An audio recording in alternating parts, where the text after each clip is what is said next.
Indiana is a team that's used to having extreme depth, so it's not surprising that in their win over Coppin State, multiple players had double-digit scoring performances. What is surprising is that Cody Zeller and Jordan Hulls weren't on that list. It's instances like this that Tom Crean says is showing how his team can adapt in the middle of a game, and this is something that he hopes that his team continues to perfect throughout the season.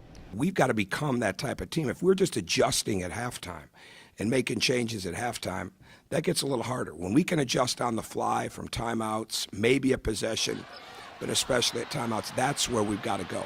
Because you can have the greatest game plan in the world, but there's going to be something that comes up different in that game, and you've got to adjust to it. For us to win, we got to fight through adversity. You know, like I said, it's the game of basketball, and the game of basketball has its ups and downs. It's not always going to be perfect. So in order for you to be successful, you have to fight through adversity. I think we did a good job of that tonight. Got to keep fighting, and whatever the team wants to bring, we got to be prepared and be ready, and make adjustments on the fly and continue to roll. Everybody asked me, well, how are you going to play everybody? Well, that's how we're going to play everybody.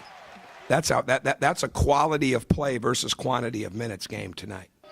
One adjustment the Hoosiers worked on in the offseason was improving on the defensive side of the ball. They're still working on that change, but the strides that they've made are starting to pay off. We put a big emphasis on defense from the beginning of the year throughout the whole year.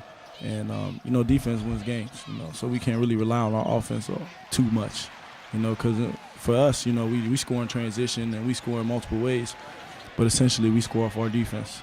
Offense ain't always going to be there, so definitely, like I said, defense fuels the offense. We were aggressive, we were on the attack, played extremely hard and competitive, and had a lot of really good balance because of it. So I love the win, and I loved watching them tonight. I really did. They were on it. From Assembly Hall, I'm Jessica Wimsatt, IU SportCom.